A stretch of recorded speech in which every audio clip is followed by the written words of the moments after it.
Imagine you're standing in the rain outside an apartment that used to be yours too. 3 years, holidays, fights, making up, building something you thought was real. And the woman inside, the one who used to reach for your hand in the dark, has already moved on. Not slowly, not painfully, almost effortlessly. You keep replaying every moment, searching for the lie. But here's the thing nobody prepares you for. There wasn't one. She wasn't pretending. She genuinely felt everything she showed you. And yet, the moment your circumstances shifted, the moment you stopped being the version of yourself she first responded to, something in her just recalibrated. That word is important. Recalibrated. Because what most men call betrayal is actually something far more clinical, far more automatic, and honestly far more useful to understand than any breakup story you've ever been handed. This conversation isn't going to be comfortable, but it's going to be honest. And honest, right now, is what you actually need. The story you were told about love was built for someone else. Every man grows up absorbing the same basic mythology. Love is patient. Love is kind. Love, above all else, endures. And the version of love you were raised to believe in, the one that stays through hardship, that chooses you even when you're broken, that doesn't require you to perform, that version is real. It's just not the version most women are biologically wired to practice. Now, before that lands wrong, stay with me. This isn't a character assassination. This isn't cynicism dressed up as wisdom. What it is, what researchers in evolutionary psychology, attachment theory, and behavioral science have consistently found, is that male and female love operate from fundamentally different architectures. Men, when they love deeply and genuinely, tend to love the person, the actual human being, the identity they've built a bond with. That's why you'll find men who remain emotionally attached to women long after the relationship has ended, long after the woman has moved on, long after any rational observer would say, let it go. Men anchor to people. Women, by contrast, tend to anchor to conditions, to circumstances, to the emotional experience that a particular version of a man generates in them. And that's not a flaw, it's a feature.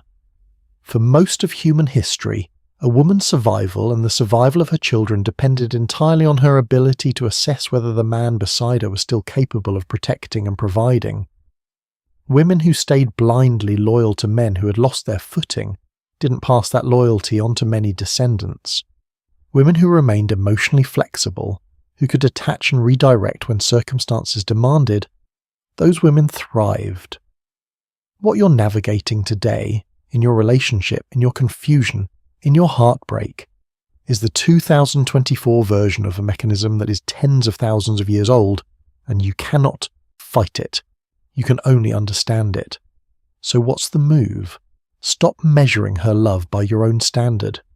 The question is, never does she love me? As if love is a fixed object she either holds or drops. The real question, the one that actually gives you useful information, is, what is her love currently responding to? That shift in framing changes everything. The layer underneath. What you're actually seeing. Most men observe a woman's warmth and call it love. They're not wrong, but they're only reading the surface. Underneath every expression of female affection is a response, a reaction, an output generated by an input she's processing, often without conscious awareness. Researchers call this responsive behavior. She's not performing a role she chose from a menu. She's responding automatically and genuinely to the version of you that lives in her perception, the man she has constructed internally based on your behavior, your energy, your trajectory. And here's the part that makes grown men uncomfortable. That internal image updates constantly. It is never frozen, never permanent. Picture a man, call him Daniel. Daniel has been with his girlfriend for 2 years. Things are solid. She's warm, affectionate, engaged. Then Daniel gets laid off. And not just laid off, he spirals. He stops going to the gym. He starts sleeping in. He needs her reassurance constantly, checking in, asking if she's okay with them, asking if she still finds him attractive. On the surface, he's just being vulnerable, being open, everything the modern relationship advice industrial complex told him to be. But watch what happens in her. She doesn't consciously decide to withdraw. There's no meeting in her mind where she deliberates and votes to become cold. It happens automatically, the way your hand pulls back from a hot stove before your brain has even registered pain. Her emotional system receives signals of declining strength, of insecurity, of stagnation, and it responds exactly the way it was built to respond, with distance, with criticism, eventually with absence. And poor Daniel, thinks the problem is that he didn't communicate enough, so he tries harder, talks more, gives more, and every additional unit of effort in the wrong direction accelerates the very thing he's trying to prevent. This is the trap, not cruelty, not manipulation. Just a machine doing what machines do when they receive a particular input. The move here isn't to suppress emotion or become a robot. The move is to understand which signals her emotional architecture is actually reading, and to stop accidentally broadcasting the ones that trigger withdrawal. More on exactly what those signals are in a moment, but first, 3 mechanisms that actually drive female emotional investment. Strip away the romance, the poetry, the social narratives about love, and what you find underneath is a remarkably consistent pattern. Female emotional investment responds to 3 core mechanisms. Miss any one of them and you'll feel the temperature drop, often without understanding why. The first is what we might call psychological gravity. A man who has a clear sense of who he is, who moves through difficulty without dissolving, who holds positions under pressure, who doesn't need the relationship to tell him he's valuable, creates a kind of emotional weight that pulls. Women are extraordinarily attuned to this quality, not because they've thought it through consciously, but because their nervous system reads it the way a compass reads north. The absence of it, the man who looks to his partner to regulate his sense of self, who adjusts his personality to avoid conflict, who needs constant emotional reassurance, registers as instability. An instability to the female emotional system is a warning signal. The second mechanism is interior mystery, and this one genuinely surprises men when they encounter it. Women don't want unpredictability in the sense of chaos or emotional volatility. What sustains attraction over time is a man who cannot be fully mapped, a man who has his own internal landscape, his own passions, his own perspective, his own standards that exist independently of the relationship. The moment a man becomes entirely transparent, entirely available, entirely without edges, when she can predict exactly how he'll respond to everything, when he has no life that doesn't orbit around her, the emotional tension that keeps curiosity alive collapses. And without curiosity, romantic love has no oxygen. The third mechanism is forward motion. Women assess relationships the way investors assess stocks, not based on where things are, but on where they appear to be going. A man who is comfortable and directionless sends a signal of stagnation that her emotional system reads as decline.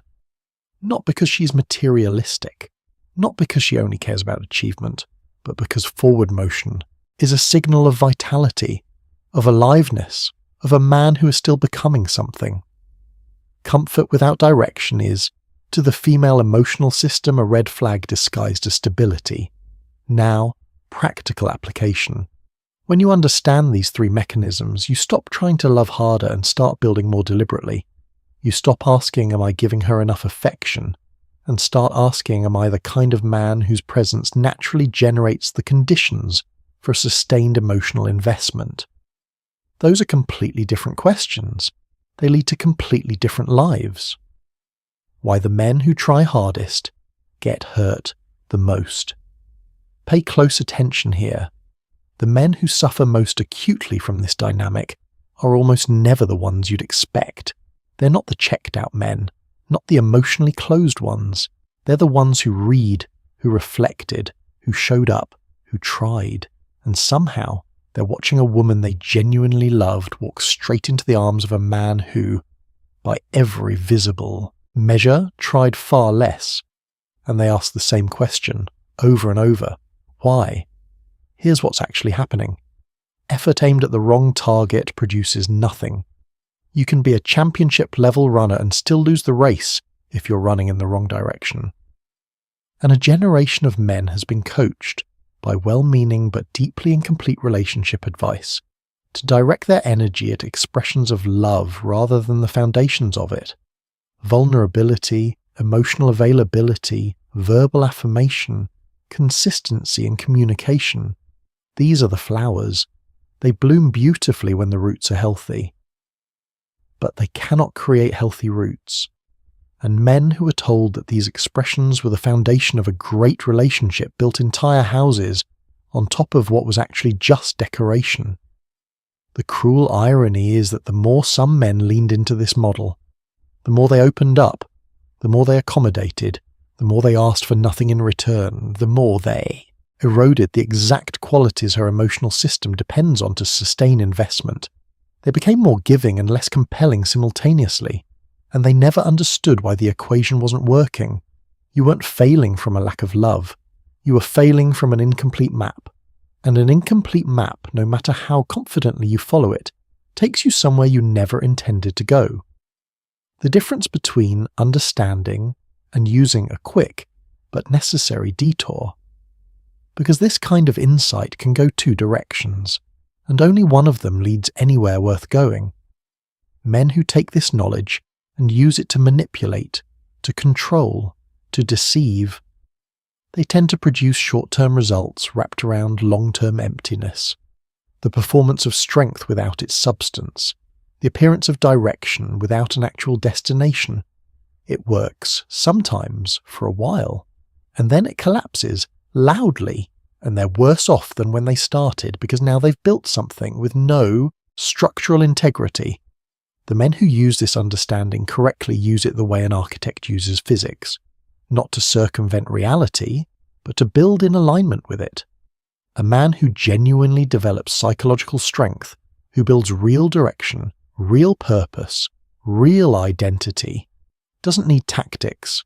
His natural presence becomes the signal. He stops accidentally triggering withdrawal mechanisms because he's no longer broadcasting the inputs that generate them. That's the goal, not a smarter performance, an actual transformation. Those are not the same thing, and your nervous system, and eventually hers, knows the difference.